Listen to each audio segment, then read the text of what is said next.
Good morning, good afternoon, good evening to all our speakers and to our lovely live audience tuning in from across the globe. Welcome to the virtual event of Freedom Hour, an online event hosted by Asia Freedom Institute, a non-profit organization promoting democracy and religious freedom in Tibet and China. I'm Sakina Butt, and I'm honored to be moderating this important discussion on Southern Mongolia, past, present, and future. We shall delve into the history, the challenges, and the future of Southern Mongolia, a land with a rich heritage, yet one that has faced relentless political, cultural, and environmental struggles under Chinese rule. I am privileged to be joined by three distinguished panelists who have dedicated their lives advocating for Southern Mongolia. We have Mr. Engebatu Tokochok, Director of Southern Mongolian Human Rights Information Center. We have Dr. Chulu uh, Uji Yedin, founding member of the Southern Mongolian Human Rights Information Center. And we have Soyunbu Borjigin, journalist at Voice of America. A very welcome to all our speakers to AFI's Freedom Hour. And I would like to let all our viewers know that I have kept the bio of our speakers very brief so that we'll have more time for our discussion. But if you want to get into the full bio of our speakers, then you can always go to AFI's website. And I would also like to let you know about the agenda. So the agenda for today is we will start off with one general question, followed by individual questions to all our speakers, and then at the end we have one more general question. But before we start off with any general question, I would like to request Mr. Engebatu to please let us know briefly regarding your organization, Southern Mongolian Human Rights Information Center, to let our viewers know what your organization does, and just to introduce your organization a little bit. Mr. Engebatu, let's start off with you. Thank you. Good morning, good evening, good afternoon, depending on your time zone. So if you don't mind, could you please share the two slides that I prepared for? Yes, about our organization. So the name of our organization is Southern Mongolian Human Rights Information Center, which is established in 2001 in New York City of the United States. The main activities of our organization is to promote and protect the rights of 6 million Southern Mongolians residing in the so-called Inner Mongolia Autonomous Region, plus some other Mongolian inhabited areas within the People's Republic of China. So the the main activities of our organization include like raising awareness of the human rights conditions of Southern Mongolians and documenting human rights violations. And in the same time, we support grassroots activities within Southern Mongolia, as well as outside Southern Mongolia. So, and then we not only just defending human rights, but also we just promote cultural and historical, cultural right and historical preservation. And so also we plays the role of bridging the Mongolian communities around the world, including Southern Mongolians from Southern Mongolian communities, and then other Mongolians like Northern Mongolians or independent country Mongolia, as well as like other Mongolian communities, including Buryat, Kalmyk, Hazara, Tova. So these are pretty much what we have been doing. And so if you can move to the second slide, I just provided some of the examples of our activities, including, for example, our intervention into UN minority forums, UN permanent forum on indigenous issues, and some testimonies before the U.S. Congressional Executive Commission on China. So these are just part of our raising awareness in the international communities about what is happening in Southern Mongolia.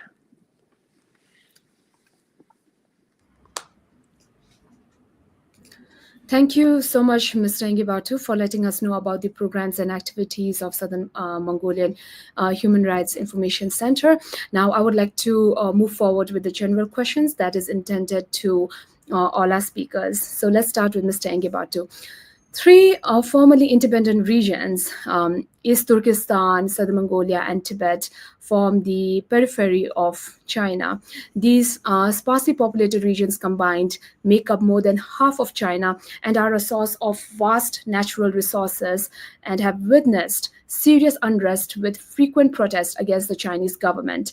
The policies pursued by the Chinese government and the CCP towards these regions have been similar in many ways. So can you share your perspective on the PRC or the CCP policies in Southern Mongolia, both pre and post Xi Jinping? Mr. Engibatu, let's start with you again.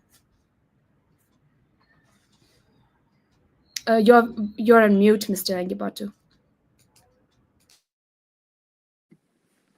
Thank you.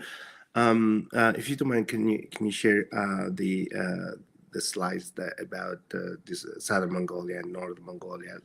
I would like to start with explaining why we call ourselves Southern Mongolia, and then why the Chinese call us as Inner Mongolia. So the term Southern Mongolia is directly translated from Mongolian word terminology called Over-Mongol, which does not have any meaning of inner. And actually, Over-Mongol means like southern. We call ourselves Over-Mongol, Southern Mongolia, meaning it's just, in Mongolia, the part of Mongolia that is located south, southern side of the Gobi Desert. And then, independent country of Mongolia is usually always called by Mongolians as Mongol, which means like northern side of the northern part of the Greater Mongolia. However, this terminology was distorted by the Chinese as into inner and outer, claiming that the inner Mongolia, the so-called Inner Mongolia, is inside of China. It's part of China, claiming that this territory was historically part of China. And then the so-called Outer Mongolia, which is Northern Mongolia in our language is Outer Mongol, was claimed by the Chinese government as it's outside of China. It was because with the help of the Soviet Union became independent country of Mongolia, independent, and then, well, actually Chinese government, they didn't say independent. The Chinese people usually they said this is separated from the mother nation of China under the instigation of the Soviet Union. So there is and over is simply a geographical terminology. It does not have any political meaning. However, the Chinese intentionally turned it into like political terms, inner and outer. So the so-called Inner Mongolia or the Southern Mongolia has always been integral part of Mongolia since the Mongolian Empire and the 13th century. So the policies of the People's Republic of China and the Chinese Communist Party in Southern Mongolia have historically aimed to, assert control over the region, assimilate the Mongolian population entirely, and then the ultimate goal is to wipe out the entire nation of Southern Mongolia, to turn it into homogeneous Chinese society. So this policy has been implemented over 70 70 years, and there's pretty much in general it's even pre Xi Jinping era and then post Xi Jinping era pretty much has no distinction in a sense of the goal to ultimate goal for assimilating an entire nation into Chinese society. However, there is some subtle distinction between post pre Xi Jinping era and then post Xi Jinping era in terms of its the policy's intensity. For example, before the after the establishment of the People's Republic of China in 1949, the CCP sought to integrate Southern Mongolia into the Chinese state and establish the so-called Inner Mongolia Autonomous Region, which is the first ethnic, and at that time actually it's called Nationality Minority Autonomous Region. So the Chinese government and CCP promised to the Mongolians that the Mongolian would enjoy national autonomy, which turned out to be a broken promise, and Mongolians has never enjoyed any degree of autonomy. From the day one of this, Chinese colonial occupation, Chinese government implemented a series of policies of what, political purge, ethnic cleansing, cultural genocide, and population transfer, environmental destruction, and all sort of policies that aiming at the total destruction of Mongolian population and Mongolian nation. So, however, this has been intensified after Xi Jinping came into power, and then Xi Jinping just wanted to give a final solution to the Southern Mongolia question. Xi Jinping administration thinks that the Mongolian question should not be any problem in China. It has to be resolved once and for all. So in starting 2020, government of China implemented a new policy called second generation bilingual education. The reason why the government of China implemented this was they realized that after 70 years of close to 70 years of ethnic cleansing and genocide, Mongolians are still thriving, and then Mongolians are still asserting their own distinct ethnic or national identities, which became a problem to China. So the government of China under Xi Jinping's rule started implementing the language policy, targeting the Mongolian language, which is the last defense of Mongolian national identity. So at the beginning, this policy started with a claim that the Chinese government is just trying to replace Mongolian language as medium of replacing Mongolian language with the Chinese as medium of instruction for only 3 subjects in schools. However, this turned out to be a lie, as always. Government of China, in fact, the goal for this movement was to completely remove Mongolian language from Southern Mongolia. And over the past 3 to 4 years, Chinese government actually made it public to just completely ban Mongolian language in all educational systems, including kindergarten, from kindergartens to colleges. So Mongolian language is it was recognized as the Chinese laws, including constitutions and Chinese so-called nationality minority autonomous law as a official language is now completely just removed from Southern Mongolia under the name of promoting the so-called national common language and nationally using to use of the nationally compiled textbook. So the so-called national common language is nothing but Chinese. All Mongolians have to use the so-called national common language Chinese as exclusively in college, schools and colleges and even in kindergarten. So Mongolians, of course, thought this is the another form of genocide, the cultural genocide. So the Mongolian population stood up. Almost entire population joined the protest in early September 2020, and then they just students took to the streets, and then parents boycotted schools, and of course Chinese government mobilized all their resources to crack down, and then we estimate from 8 to 10,000 Southern Mongolians were arrested and detained and imprisoned, and many of them are still under house arrest now. This is what happened in the past 70 years, 70 plus.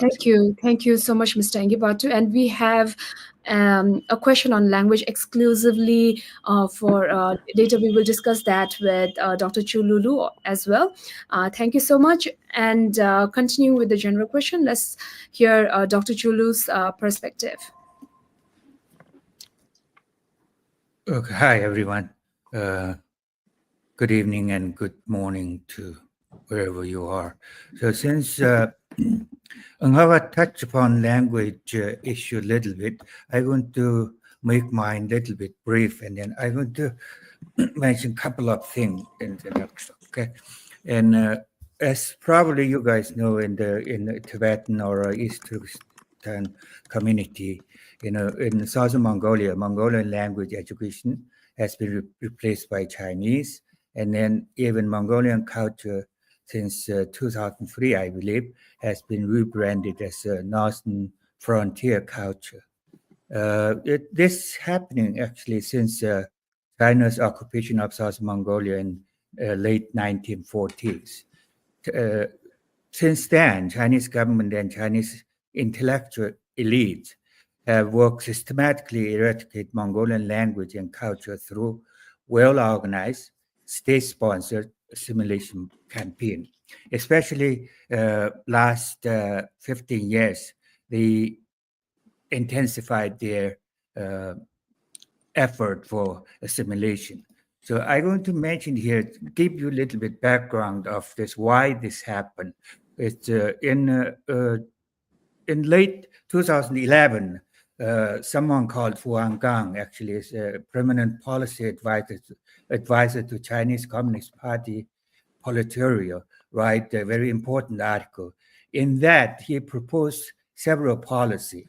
So he emphasized culture and social integration and minority to collective Chinese culture. And one of them is, I would like to point out, he encouraged, ethnic group to intermarry between ethnic group and Han Chinese. If you look at this is a very key point he made. So he basically assimilating by marrying, of course, some of them, it's voluntarily they married, human being, they marry whoever they like. But this making as one of the government policies, you see their, intention behind their this assimilation policy. So since in 2000, what happened during the 2000, Nghabat just mentioned this. So I going to, since Nghabat mentioned some of them, I'm going to say something about this Chinese ethnic policy or a language policy. Is the similarity between Nazi policy, Nazi Germany policy. They implemented in European country during their occupation. It's for example, when they occupied Poland, they also emphasized, only learning the German, and then they also brought in all German teachers to teach German language and so on. This exactly is what happening in the Mongolia, Southern Mongolia as well. And if you look at it, they emphasize, it's only Chinese language. And nowadays, I think it's just like in Tibet or East Turkestan, our Mongolian language is, I think I heard, I'm right, it's only once a week they take one Mongolian language. Otherwise, everything else in Chinese, and they have to learn Chinese. So it's exactly same thing as what happened to Poland during the German occupation. Also, Chinese adapted that that German policy of bringing German teachers to teach Mongolian language. In 2020, I believe they recruited large number of Chinese teachers to bring over to Southern Mongolia to teach Chinese language. So this is, in conclusion, I would like to say that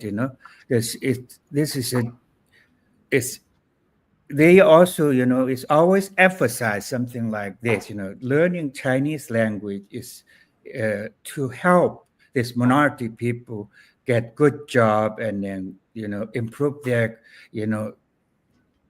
uh, livelihood and so on. So I'm going to say one thing here. This is saying that, you, in order to survive in Chinese society, you have to learn, have to learn Chinese and become Chinese, not only, in terms of language assimilation, but also assimilate through culture. This is exactly what happened to, it's Indian boarding school in United States. It's one policy called "Kill the Indian, Save the Man." That Chinese, that policy is exactly the same thing. For that say, kill the Mongolian and save the man. So that means you have to learn Chinese language as well as Chinese culture. So this is, I believe that's undeniable evidence of cultural genocide. Thank you. Thank you. Thank you so much, Dr. Chulu, for the information regarding language policies in China. Mr. Soyinbu, can you share your perspective on the CCP's policies in Southern Mongolia, both pre and post Xi Jinping era? Mr. Yeah, sure. Soyinbu. Thank you. Hi, everyone. Okay, so I think the PRC's policy in Southern Mongolia have been shaped by the state's broader strategies of, ethnic assimilation and economic control and political repression. Um, if we look at the pre and post Xi Jinping era, I think it's somewhat the same thing because the CCP is trying to, as a political entity, its ultimate goal is to control and repress the Southern Mongolian people and to colonize the foreign land like Tibetan and East Turkestan and Southern Mongolia. If we look at the pre-Xi Jinping era, maybe we can count it from 1949 to 2012. So during the Maoist period, like 1949 to 1976, the Chinese Communist Party is actually actively killed tens of thousands of Mongolian people during a movement called Wasu. So the Wasu movement particularly operated in Southern Mongolia region. They labeled Mongolians as ethnic separatists and killed many and imprisoned and tortured. A professor called Brown Carey from Cambridge University also wrote a historical document about this. And not only the tens of thousands being killed and the hundreds of thousands being tortured and permanently traumatized, and it has also, from my observation, it has become a generational trauma to all the Southern Mongolians because from people around me, their relatives, their families, their parents, at least one person got arrested by the Chinese state police, or tortured, or arrested, or questioned. So it has become a permanent terror in our psychology statistics, that the Mongolian people always say that the Chinese, or the Chinese Communist Party, is very scary and very evil. So in Xi Jinping era, I think he actually just intensified what they have been doing over the last 70 years. So if you look at the details, Xi Jinping, during the Xi Jinping era in 2020, the Chinese government totally banned Mongolian language from Mongolian schools. Also, they banned the terminology of Mongolian, like you cannot mention Mongolian in Chinese state public media. In all over media, there's no word called Mongolian, but they only call us as Northern Frontier, or in Chinese they call us as Weijiang. It's just like they are changing the name of Tibetan into Xizang in English. It's a change of the terminology, and also during the Xi Jinping era, the suppression of traditional livelihood has been continued. That Mongolian people cannot be herdsmen anymore, because the grassland is banned. They don't have their own access to their own land. So many of my relatives, including many of my relatives, has to use a flashlight during the night to greet their herds, like sheep and cows. So also the another aspect I want to talk during what is significant during the Xi Jinping era is that the surveillance and social control. So there are many social media apps in China known as the Chinese version TikTok, the Douyin, or the Chinese version. It's called the Little Red Book, which is directly named after the Maoist Little Red Book. On that social medias, you cannot mention the word Mongolian. You cannot sing Mongolian songs. You cannot have Mongolian names, and you cannot have Mongolian scripts. Okay, so what's happened during the Xi Jinping era is actually, I think, intensified what happened before the Xi Jinping era, and the policy of the Chinese Communist Party has never changed from the day one. Thank you. Thank you so much, Soyunbu, for your insights. And it's very clear from all of your responses that the Chinese government's policies in Southern Mongolia have only intensified under Xi Jinping. Thank you so much. Now, let's talk about history. The Mongolian history. Mr. Engibatu, for those who are not familiar with the Mongolian history, can you please educate our audience with the history of Southern Mongolia, the tale of two Mongolias, with Outer Mongolia as an independent country with a democratically elected government, and Southern Mongolia, which is widely and incorrectly known as Inner Mongolia under China?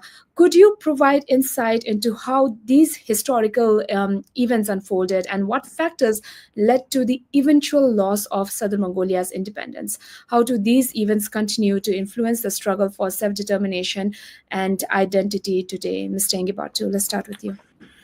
Sure. As I mentioned earlier, there has never been a two separate political entity of Mongolia. The Mongolia was always one nation up until the early 20th century.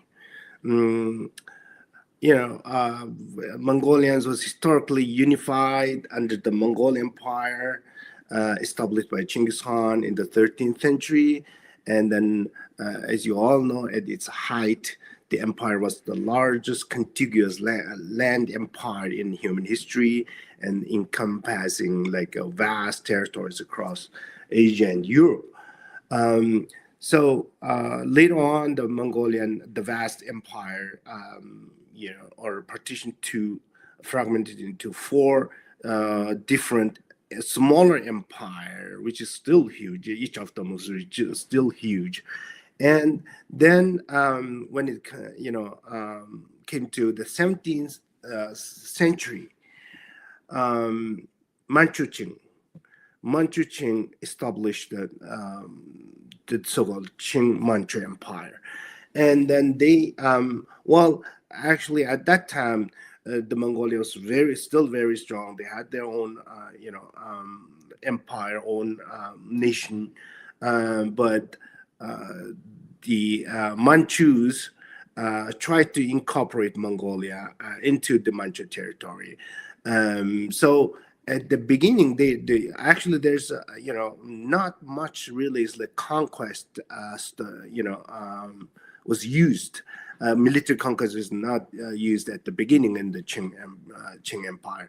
They, for example, Southern Mongolia, especially the eastern part of Southern Mongolia, is natural. They established natural alliance with a political alliance with the Manchu people, and in fact the Qing Empire's joint rule of Mongolians and Manchu.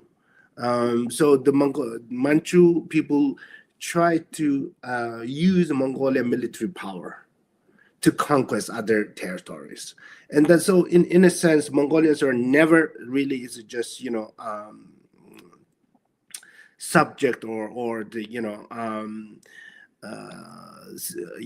the people who are just occupied by Manchu people. Actually, they were just is a joint rule. However, China is a different story. Chinese people were just really is just subjugated by the Manchu Mongolian co-rule. So, and then in the early 20th century, before Manchu Empire, Qing Empire was collapsed, Mongolians are all sensed that the Manchu Empire is gradually, disintegrating. So Mongolians saw this as an opportunity for them to restore. I wouldn't say like this is declare or just get their independence. Mongolia was independent country, so they're restoring their independence, and even before the Republic of China was established. So, and then Mongolians at that time, all Mongolians, thought that, hey, look, we are the Manchu and Mongolians and Chinese were part of Manchu Empire. When Manchu Qing Empire collapsed, there's no ties between Chinese and Mongolian. However, Chinese, as they were just subjugated by the Manchu people, that now they started claiming that, hey, now Mongolia is a part of a Chinese nation. So the Mongolians, of course, rejected. And then 1911, Mongolians from actually all part of Mongolia established the new nation. Restored the independence of the Mongolian nation, and the Bogd Khan became the head of the state, and the Bogd Khan sent their military to just reclaim the territory of Southern Mongolia. And then what happened is in 1915, a very important event took place, which is the Treaty of Kyakhta between Russia, China, and Mongolia. Both Russia and China was just forced Mongolia to independent. Forced Mongolian state to stop reclaiming the territory from Southern Mongolia. So this is the first actual division of Northern Mongolia and Southern Mongolia. So the Northern Mongolia remained independent since then, and Southern Mongolia is actually became part of or just under the jurisdiction of China. But up until 1945, the end of the Second World War, Southern Mongolia still maintained, even though it was separated from the independent country of Mongolia or Northern Mongolia, but it still maintained that its own government, military, and then even like currency and diplomacy, and then even they had their own postal service as well. So it was, yeah, for example, this is in 1947 Mongolian Southern Mongolia had its own banks and own currency, and then they had their own passport. So they were still not part of China. And then when People's Republic of China was established in 1949, communist China just took over Southern Mongolia and annexed Southern Mongolia to China, and made it the so-called first ethnic minority, nationality minority autonomous region. So that's the story of Southern Mongolia. Southern Mongolia has never been part of China up until 1949. And so we still consider, even now, we still consider we are Mongolian nation. We have nothing to do with the Chinese, and then we historically, we culturally, we are emotionally, we are like, completely different from China. So that's, the most South Mongolians feel, how they feel right now. And so even after that, that's the reason why even after the People's Republic of China took over Southern Mongolia, the independence for South Mongolia, independence movement for South Mongolia has never been stopped. The many South Mongolians still try to, regain their political independence from China. For example, in early 1990s, Mr. Hatta and then his organization called South Mongolian Democratic Alliance. The goal of this organization was to end the Chinese colonial regime in South Mongolia and established an independent, politically independent South Mongolia, and eventually to cooperate, merge with the independent country of Mongolia. So in Mongolian heart and mind, the South Mongolia has always been part of the independent, the greater nation of Mongolia, never been part of China. Thank you so much, Mr. Engebatu, for the detailed and insightful historical overview. And understanding this history is crucial in recognizing why the fight for self-determination remains alive and why international awareness is more important than ever. Thank you, Mr. Engebatu. And moving on to Dr. Chulu.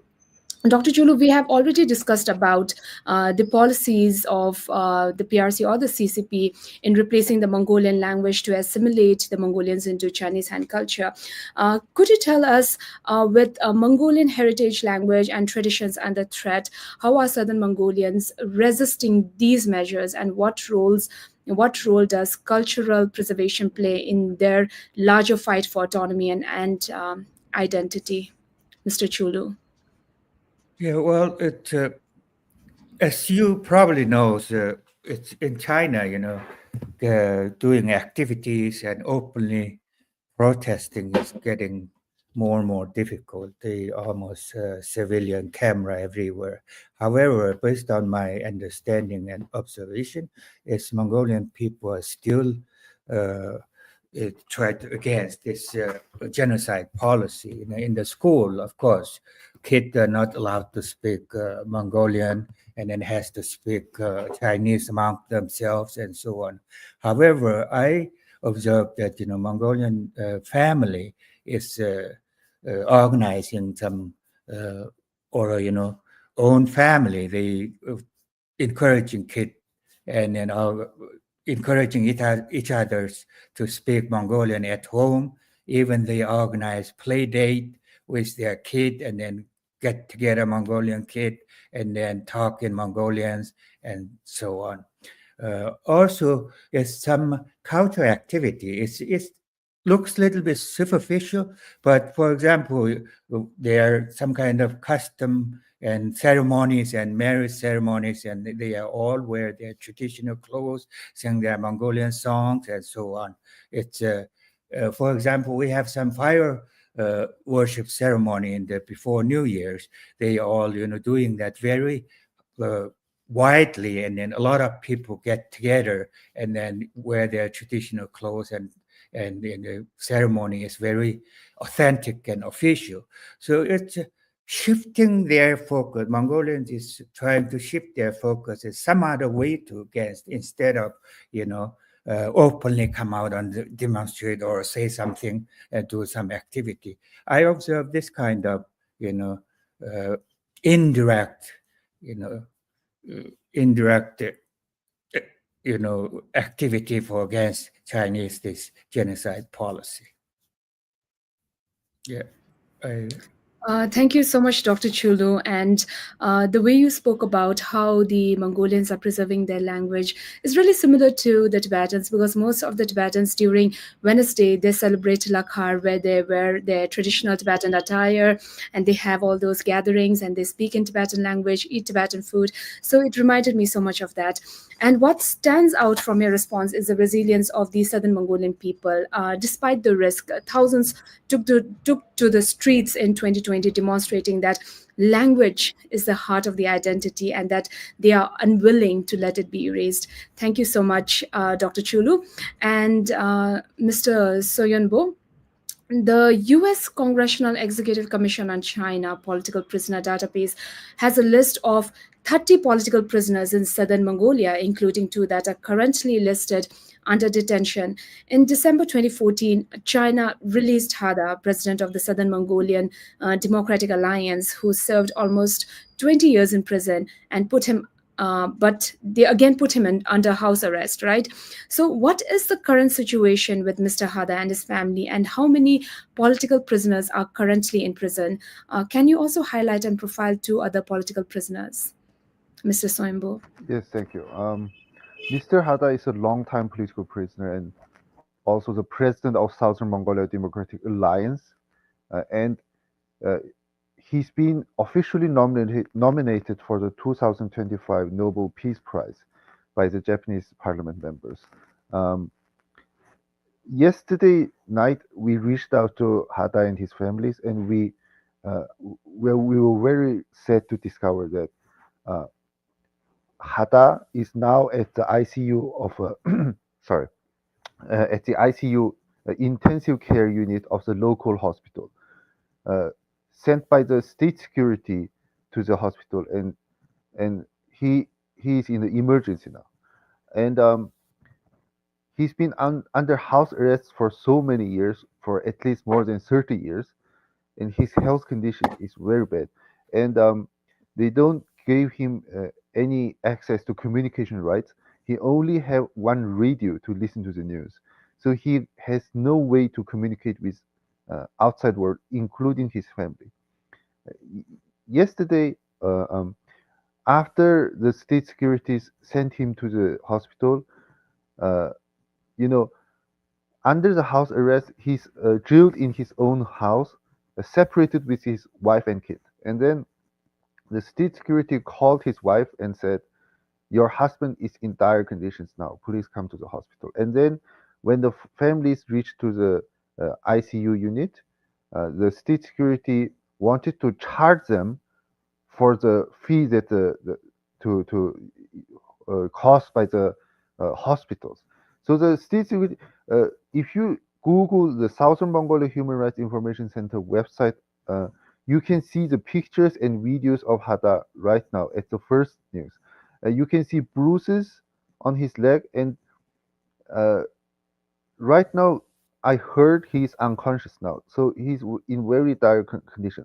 And the timing, just after he got nominated by the as a Nobel Peace Prize, uh, you, I mean, we can see bruises on his legs, and we don't know what's happening there. And the timing is so suspicious, given to the previous examples of the Chinese Nobel Peace Prize winner Liu Xiaobo. So I would say the current situation of Hada is dire. And as for other political prisoners, of course, the CECC has a list of 30 political prisoners. But as of a person who is born and raised in Southern Mongolia and in Hohhot, I have seen many people arrested because of political reasons. more than that. Just during the 2020 language protest, I have seen many people, at least 10 around me, including my relatives, including my colleagues, including the friends. Most of them arrested by the police officers during the night, and they talk to them, as known as drinking the tea, or it's just an informal way of interrogating them. So, okay, so the two other political prisoners, I would like to say the one is Yang Jin Dolma, is a grassroots political activist who actively engaged into the protest of the 2020 language protest in Southern Mongolia. Later, she got jailed in the prison for 4 years, and we also reached out to her after her release. She said the Chinese prison guards forced her to work in a wig industry, the wig industry, right? And then forced her to work in the agricultural, and it is the violation, of course, the violation of basic human rights. And also another political prisoner would be the Lamja Borjgin. Lamja Borjgin is a Southern Mongolian historian, uh, um, documenting the history of Chinese Cultural Revolution and Wasu movement in Southern Mongolia, documenting how Chinese used political agendas or propagandas to kill and erase the Mongolian identity. Later, his book got banned, and he, migrated to independent country of Mongolia, or the Northern Mongolia. And then the Chinese state security sent police officers directly into the independent country of Mongolia, violating every international law you can imagine, and arrested, or let's say kidnapped, Lamja Borjgin from the foreign land, which is Mongolia, uh, kidnapped a Southern Mongolian historian, Lamja Borjgin, to China, and then he's out of contact. We can't reach him since then. Thank you. Thank you, Soyenbu. I was actually going through Southern Mongolian Human Rights Information Center's website, and I had seen the images. I wanted to share it here, but unfortunately, I'm not able to insert images.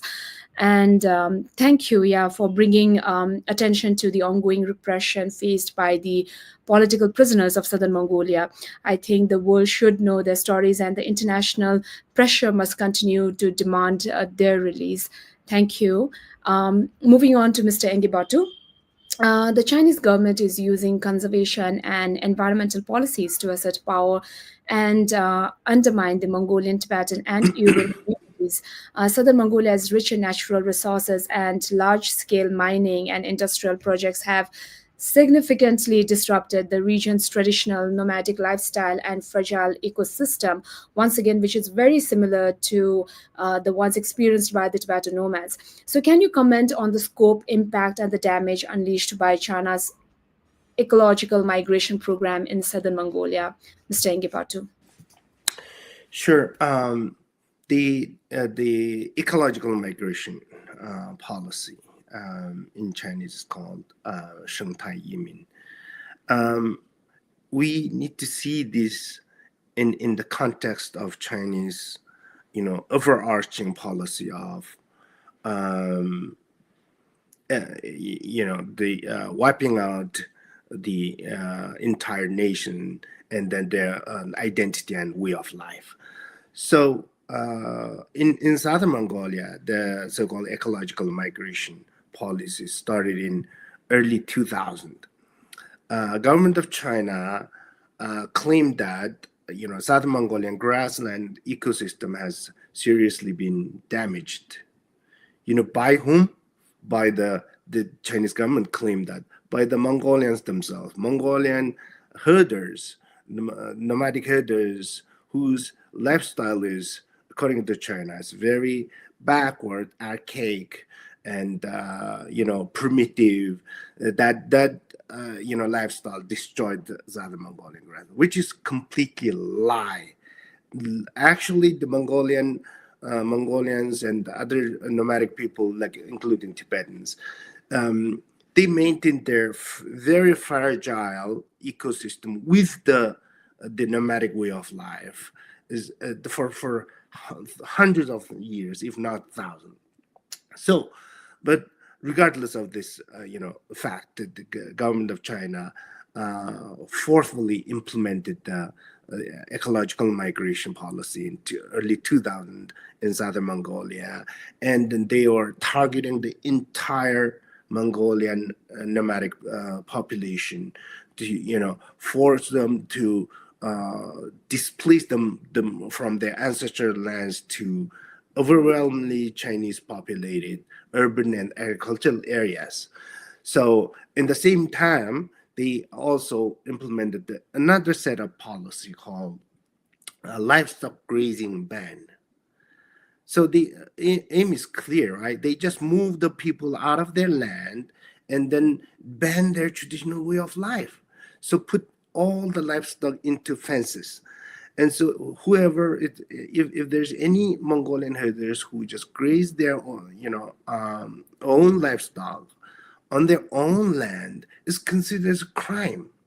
So the government of China set up specific task force, which is armed force, called livestock grazing ban task force. Those people in Chinese is called Jimudi. Those police are, people were given, heavy money, like a gun and a bullet to just patrol the grassland and arrest the people who are just herders who are grazing their, livestock on their own land. And then in some cases, they even just directly confiscate their livestock, and then, in some cases, they even just directly transport their livestock to slaughterhouse to just kill them. So this is what happened in Southern Mongolia.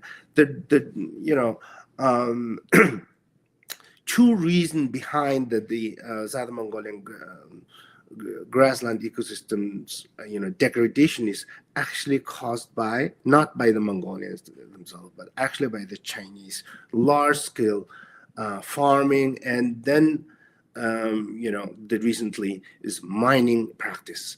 The Chinese government officially announced that in 2009 that Southern Mongolia is China's largest energy base. They opened up mines recklessly, just across entire Southern Mongolia. The grassland is just turned into open pit mines. Like if you go to Shillingol, Ortus, even like Hengan, those areas, the mines are everywhere. Look at this. This is just some pictures. In Southern Mongolia, how the Chinese were just destroying Mongolian land with mines. And then there's not just mining, digging the land, but also the industrial waste is really seriously damaging the land and poisoning the environment. So this is what's happening in Southern Mongolia. But the Chinese government always said this is the way for them to just recover the grassland. They always in the policy, when they implement the policy, they always came up with a justification saying that the Mongolian nomadic herders were living standards very low, so this is the way for them to improve their living standard. So in fact, in nature, this policy, the so-called ecological migration and then livestock grazing ban is nothing but just a tricky way of confiscating Mongolian land and then just migrating Chinese in. So in other words, it's a policy of Mongolians out, Chinese in. This is a population transfer policy, or there's ethnic cleansing cleansing the native population from their ancestral land. So, and then of course the Mongolians are Mongolians have strongly resisted this policy, and then there have been multiple protests that took place in Southern Mongolia in all corner of the grassland. So for example, in 2011 there was a large-scale protest across the region, sparked by a brutal killing of Mongolian herder by a Chinese truck driver, coal mining truck driver. So Mongolians took to the streets, and not just herders, but also students and ordinary Southern Mongolians took to the streets and protest against it. And of course, Chinese government again used the same, brutal method to crack down on the protest, and many of them were arrested. So, but Mongolians are still continuing to protest. Try to maintain their, try to protect their grassland and the way of life. Thank you so much, Mr. Togochuk. And from your insights, it's very clear that these policies are not about environmental preservation. No. Like you said, they are about asserting dominance and eliminating traditional identities. Thank you so much, Mr. Togochuk, for this information. Now, moving on to Dr. Chulu. Chinese government policies have encouraged a large-scale movement of Han Chinese into Southern Mongolia. Mongols today are a minority in their own region. According to the Chinese government census in 2021, the population of Inner Mongolian Autonomous Region, the so-called Inner Mongolian Autonomous Region, is 24 million. The Mongolian population is 4,247,815, accounting to 17.66% of the population. So what are your thoughts on this critical issue, as the Tibetan and Uyghur communities are also facing a similar direction? What is the birth rate amongst Mongols in Southern Mongolia and the level of interracial marriages?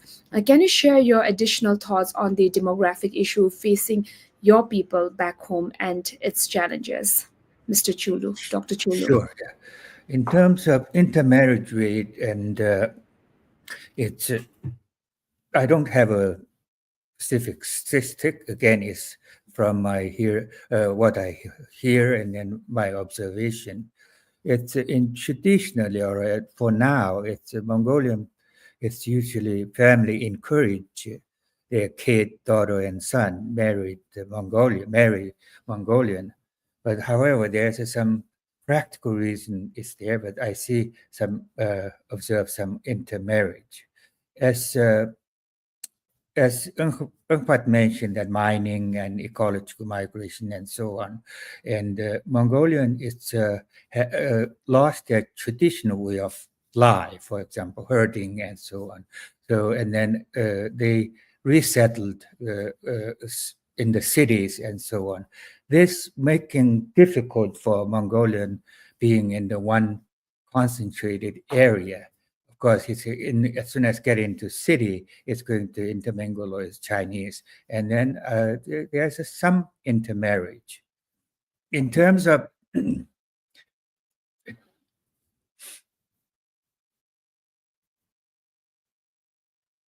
birth rate, again, it's as like in any other Chinese place, I believe in the China, probably you know that, it's raising in anywhere in the world, is raising kid is very expensive now. So it's my observation is many Mongolian family has only one kid. It's some of them do have two or three, but it's in the countryside they have more, but in the city, Mongols living in the city, most of them is one.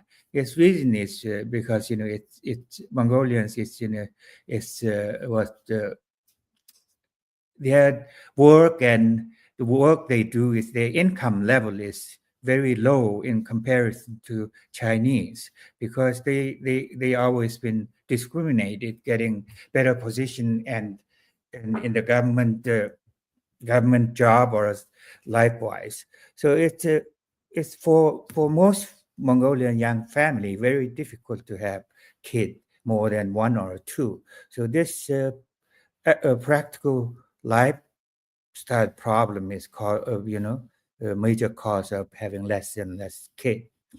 So this is just like encountered in Tibetan and Uyghur autonomous region. So it's almost similar, situation in Southern Mongolia. Thank you, Dr. Chulu. And like you said, that it's clear that the demographic shift in Southern Mongolia is not just a natural trend, but a deliberate strategy to weaken Mongolian identity and influence, similar to what we see in Tibet and East Turkestan. My question to Mr. Soenbu: as a journalist, you traveled extensively across southern Mongolia. You witnessed the first-hand struggles of herders, workers, and intellectuals. And with the shutdown of the newspaper that you used to work for during the 2020 language protest, and your own experience of at the political re-education camp, could you share your experience with us? And being a journalist, how effective do you think independent media platforms are in preserving Mongolian cultural identity and raising global awareness? Soyenbu. Yes, thank you. My experience as a journalist in Southern Mongolia, has given me a deep understanding of how government policy impact people's daily lives. Uh, you know, both in like rural areas where herders are struggling to protect their land and language and way of life, also in urban areas. So from 2014 to 2021, I was working for the Southern Mongolia Life Weekly. So the newspaper was aimed to report more on people's stories, feature stories like maybe entertainment, sports, and not a lot of political reporting. So uh, during the 2020 language protest, we, the Mongolians in Southern Mongolia, tried to protect our own language, to protect our basic rights of speaking our own language. We decided to uh, not send kids to school and to sign petitions to the government to say that we don't want this Chinese policy. We want to speak our own language. And then this was a form of our protest. And we, as the journalists in Huhot, we gathered together and we had a discussion, I remember. And we decided to report about it, as much as we can. And the main crime, the so called crime we committed, was that we interviewed a professor from the local university. Um, we asked him how does he think of this enforcing Chinese Mandarin policy in local schools. And he said, of course, this is our native language, and native language is one of the basic human rights. He said, he didn't mention basic human rights, but he said, we just want to learn in Mongolian and become Mongolians. And then this became a crime. In November, the interview took place in July the 6th, and in November, I received a phone call from the Chinese Communist Discipline Committee. The Discipline Committee is relatively a new political organization, functioned, vowed to protect Xi Jinping's leadership. They called me. They said they didn't even bother to introduce their name. They just called me. They say, Sanbo, tomorrow you come to the sixth floor meeting room with us. And I said, who are you? And he said, we are the discipline committee of the Chinese Communist Party. He didn't even bother to introduce his name because the name itself, the discipline committee, every time you hear it in China, you know you are in trouble. And then I went to the meeting room on the very next day. There were people in suits, there were cameras, there were a lot of people, including all of my editors and colleagues and journalists. Everyone just sit there, and they, sorry, they took out the paper. It was a decision of the punishment towards us, and he said the first part of the decision is to shut down our newspaper, and the second decision is to shut down our internet platform, which we have a small website, and The third decision was that to put us all through the political re-education for 1 month. Of course, they didn't say it's a political re-education, but they say it as political education. In the Mandarin, they say 政治教育. So after the announcement, I heard my colleagues cry because we have been working there for many, many years. I heard, uh, for me, I was just, it was a total status of black because the re-education camp started at that very day, and there are teachers from the Chinese propaganda ministry carried also the re-education textbook printed, you know, at least like 200 pages, full of them. All of them is full of Xi Jinping quotations about how he decided to, operate his influence China. How he decided to, uh, uh, his propaganda was never forget your aspiration, the Chinese Communist Party. That was his catchphrase also for the Chinese Communist Party. And then during the political re-education, we were forced to confess that how many Chinese friends we have. They gave us a paper to write how many Chinese friends do I have, and I thought that question was a little bit private, so I was refused to answer the question, and the teacher was very furious. She said, this is not a joke. This is a formal re-education to you, and you are now admitting that you are not actively socializing with Chinese. Of course, I'm socializing with Chinese, but I don't want to let the government know who my friend was. But that was not okay. So they also asked how many social media accounts do we have, what kind of social media content did we, sent, posted. Um, Also, they told us, you know, Mongolian language is backward. That during the re-education, I asked it, how come it's backward? Because it's a language. She said, because in Mongolian you cannot express the idea of chemistry and physics. Like you don't have these scientific terms in Mongolian. And I said, I am the one who spoke it as a native language, and we learned physics and chemistry in Mongolian. It works very fine. And I told her I also can speak English, that all the language in the world, in my opinion, can express the idea of scientific terms. It's not only the Chinese can express such scientific terms. But she, she disagreed.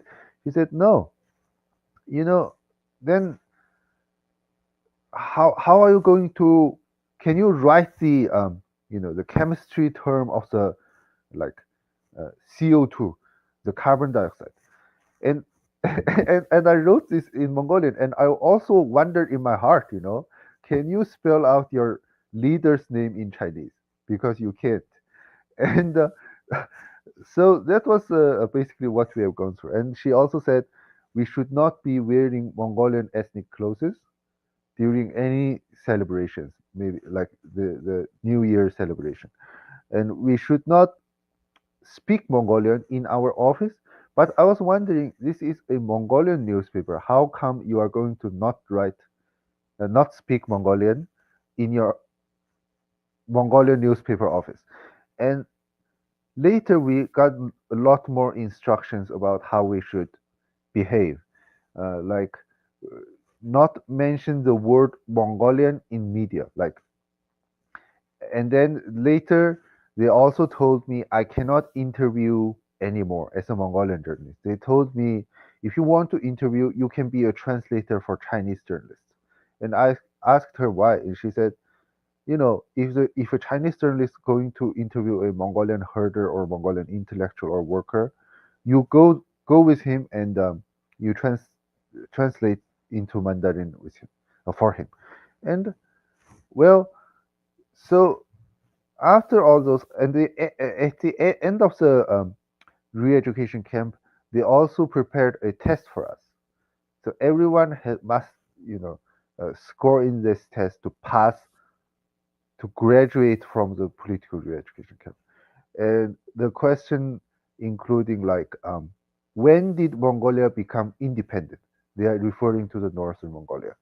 So the teacher also taught us that Chinese Nationalist Party in 1945 has already committed a big crime to Chinese people. And and she said, "Do you know why is that?" I don't know. I said, "I don't know." And she said, "It is because we have let Mongolia separated from China." It is very upsetting for me because she doesn't care about individual rights. She doesn't care about other nationalities have its own self-determination, have its own right to choose their, own political entities. So I was very disappointed, and I just came to America. That was a brief history of what I have gone through in 2020. Thank you. Thank you so much, Soyunbu, for sharing us with your experience. And I'm so sorry that you had to go through this absurd uh, encounter with this lady who was teaching you about Mongolia and China.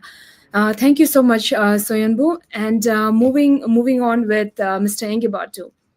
And the independent state of Mongolia and Southern Mongolia were one not long ago, like you mentioned, right? There were more Mongolian people. There are more Mongolian people in Southern Mongolia than in independent Mongolia. Can you share with us the policy of the Mongolian government and the perception of and the perception of citizens of Mongolia towards Southern Mongolia, and the efforts and activities of organizations like the Southern Mongolian Human Rights Information Center, Mr. Engebatu? Sure. Yes, Mongolia was a one nation, but again, we separate for a long time already because of the Chinese colonial policy, as well as many policies and treaties um, done between among those superpowers, including Russia and even United States and then UK. So they played very active role in dividing Mongolia for right after the Second World War. So anyway. So Mongolia, independent country of Mongolia or Northern Mongolia, as an independent country for an independent and democratic country for a very long time. Well, at least 30, democracy for more than 30 years. And overall, the government of Mongolia's attitude or policy towards Southern Mongolia is very passive or just non-interference. They kept quiet about as a government, Mongolia kept quiet about Southern Mongolian conditions. When, for example, when there are some, visit between high government officials between China and Mongolia, they never mention Southern Mongolia, as if Southern Mongolia does not exist. There's but some exception. For example, the former Mongolian president, Mr. Chakyagin Elbegdorj, when he was the only, head of Mongolian state who, at least when he was president, when he visited China, and then he demanded, the government of China that he would, he wanted to just visit Southern Mongolia, visit the ordinary family, Mongolian family in Southern Mongolia, which he did, and that was really as a, very I would say it's an exception. So other than that, overall in the international arena, government of Mongolia has never mentioned human rights abuse of Southern Mongolia. We Southern Mongolians have very low expectation from government of Mongolia about our plight, about our fight, about our suffering. because we knew that it is not the government of Mongolia's wish to do so. The reason is the pressure from China is very huge. The Mongolia is heavily relying on import from China. Economic dependence is very very heavy on China. So Mongolian Chinese influence in independent country of Mongolia is increasingly stronger, and so for these reasons, we know that the government of Mongolia cannot really do anything publicly or openly about Southern Mongolia. However, the among the ordinary citizens of independent country of Mongolia, I would say a majority of the Mongolian citizens are very sympathetic to, what Southern Mongolians are experiencing in under the Chinese colonial regime. There have been many, the non-governmental organizations and even human rights organizations try to help promote or protect the rights of Southern Mongolians. For example, an organization called World Mongol Federation, which was established a few years ago by the former Mongolian president, Mr. Chagin, which I mentioned earlier. So this organization's goal is to unite all Mongolian communities around the world to help improve their situation, not only just human rights and their legal right, but also it's helping each other to promote their culture and the raising awareness. So the ordinary citizens and then just people of Mongolia is very, very sympathetic and supportive to Southern Mongolia. Thank you, Mr. Ngibatu. It's unfortunate to know that the leaders are quiet about the issue of the Southern Mongolia, but it is also really good to hear about the citizens in the Northern Mongolia are very sympathetic and are in solidarity with the people in Southern Mongolia. Thank you so much, Mr. Ngibatu. Now we are moving on to the last general question. And because we have exceeded our time a little bit, I would like to request our speakers to please make it really brief. And yes, and we are going to start with Dr. Chulu. Dr. Chulu, can you tell us something about the global Mongolian diaspora community? How large is the community? Which cities and countries have major clusters of Mongolian people? How much awareness is there within the community on issues related to Southern Mongolia?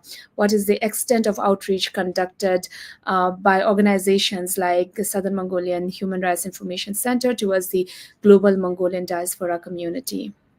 Could you tell us briefly, Dr. Sure, Chulu? thank you. Yeah, I live in Eastern United States, so I will talk about this part of the Mongolian community in it's East Coast. I would say probably 3,000 to 5,000 Mongolian live here, and I'm located in New Jersey, so it's New Jersey. It has probably several hundred people. And I'm going to say, I participate in one organization. I will let Ungpa talk about South Mongolian Human Rights Information Center, but I would like to mention one organization called Chingisan Foundation. It's that yearly in the November beginning or mid-November, we have ceremony called Chingisan Memorial Ceremony in the New Jersey area. Each year, we gather probably East Coast, even from the Midwest. People come to this ceremony.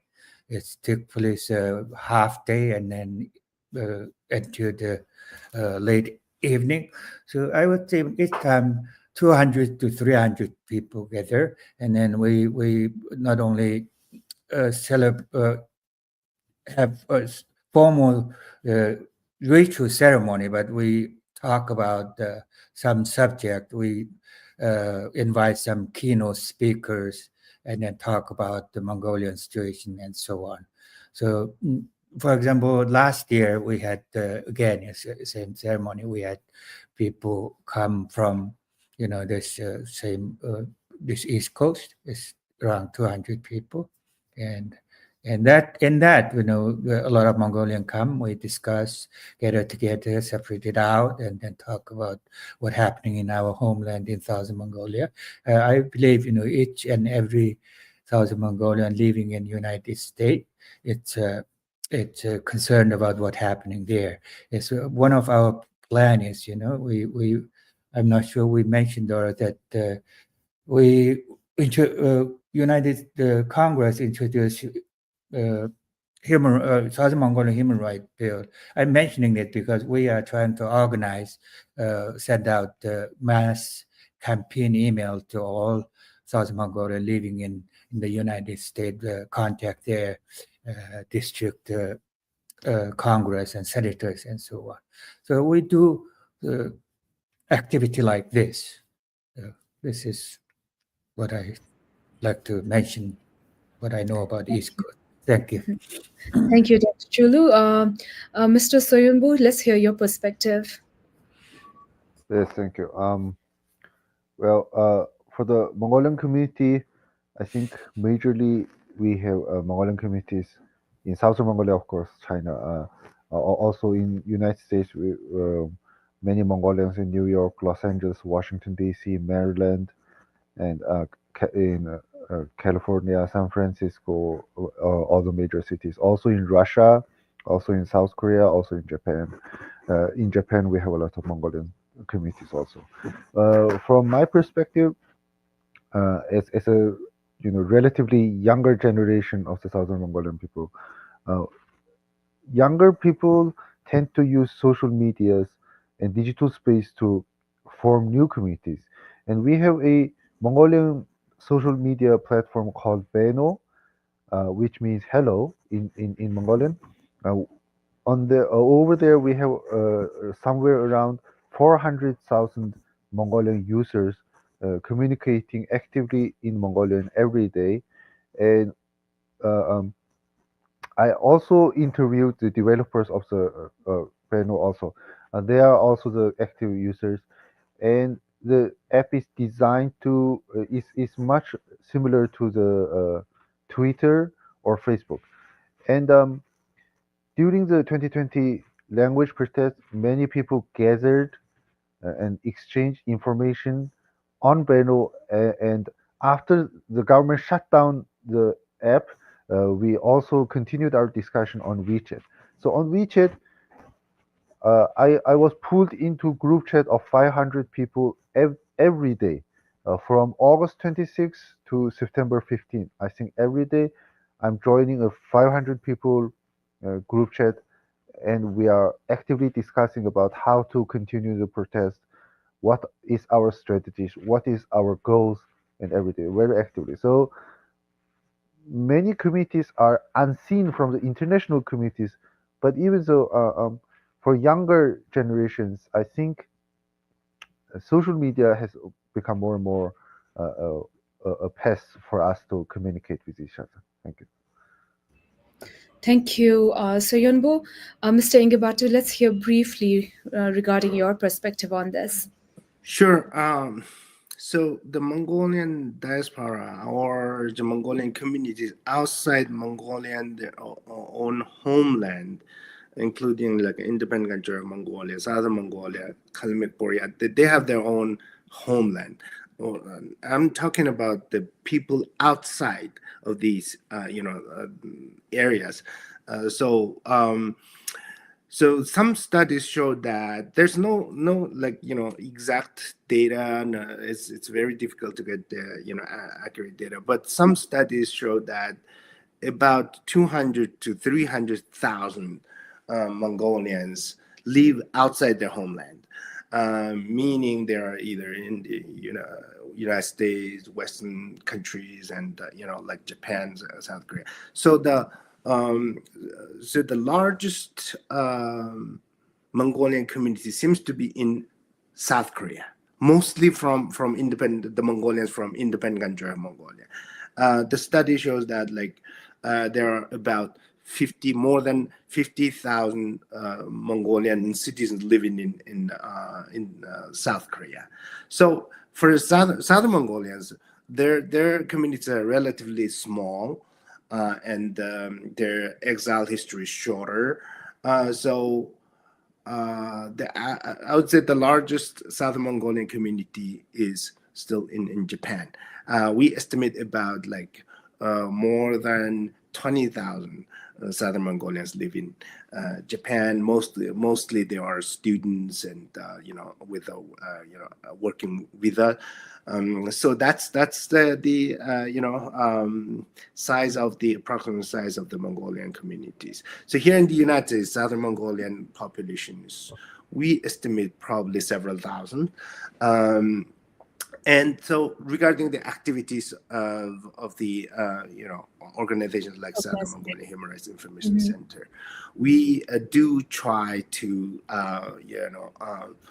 work with these exile communities from not only from Southern Mongolia but also from Mongolian independent country of Mongolia, Kalimik Boryat, and then we organize several events on human rights conditions here in the United States, in New Jersey, and then it's many of them are very interested in it. As I mentioned earlier, they are very supportive, very sympathetic to Southern Mongolian cause. Thank you so much, Mr. Engepatu. And as we come to the end of this important discussion, I want to extend my deepest gratitude to our panelists for sharing their experiences and insights on Southern Mongolia. The stories and perspectives we've heard today highlight not only the challenges faced by the Southern Mongolians, but also the resilience and the determination for those fighting to preserve their culture, their identity, and human rights. I would also like to thank everyone involved in today's discussion.